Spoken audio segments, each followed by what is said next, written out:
শনিবার বিকেল যুদ্ধবিরতির চূড়ান্ত সিদ্ধান্তে পৌঁছায় ভারত ও পাকিস্তান। তবে সেই ঘোষণা আসে সবার আগে ওয়াশিংটন থেকে, ট্রাম্পের সামাজিক যোগাযোগ মাধ্যমের পোস্টে। এতে তিনি জানান, ভারত ও পাকিস্তান অবিলম্বে যুদ্ধবিরতিতে সম্মত হয়েছে। এই সিদ্ধান্তে পৌঁছানোর জন্য তাদের অভিনন্দন।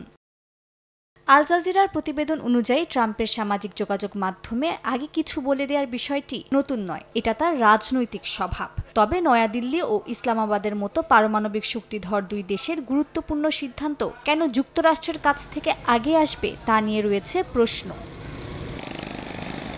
আল জাজিরাকে বিশ্লেষকরা জানান, বিষয়টি কেবল অভ্যাস নয়, যুক্তরাষ্ট্রই ছিল এই যুদ্ধবিরতির মূল মধ্যস্থতাকারী। কয়েক দফা পর্দার আড়ালে বৈঠক হয়েছে যুক্তরাষ্ট্রের কর্মকর্তাদের সঙ্গে ভারত ও পাকিস্তানের প্রতিনিধিদের। এরপর মার্কিন পররাষ্ট্রমন্ত্রী মার্কো রুবিও নিজেও এক পোস্টে জানান, দুই দেশ শুধু যুদ্ধবিরতিতেই নয়, বরং নিরপেক্ষ এক স্থানে আলোচনায় বসতেও সম্মত হয়েছে।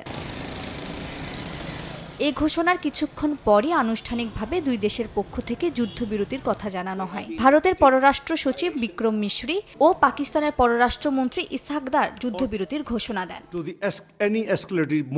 যুক্তরাজ্য, সৌদি আরব ও চীনের পক্ষ থেকেও নেপথ্যে কূটনৈতিক তৎপরতা চালানো হয় বলে জানা গেছে। তবে বিশ্লেষকদের মতে ট্রাম্প ও রুবিওর একযোগে ঘোষণা ইঙ্গিত দেয়, এই শান্তি প্রতিষ্ঠায় যুক্তরাষ্ট্রই রেখেছে মূল নেতৃত্ব। মালিহা সুহরওয়ার্দী, সময় সংবাদ।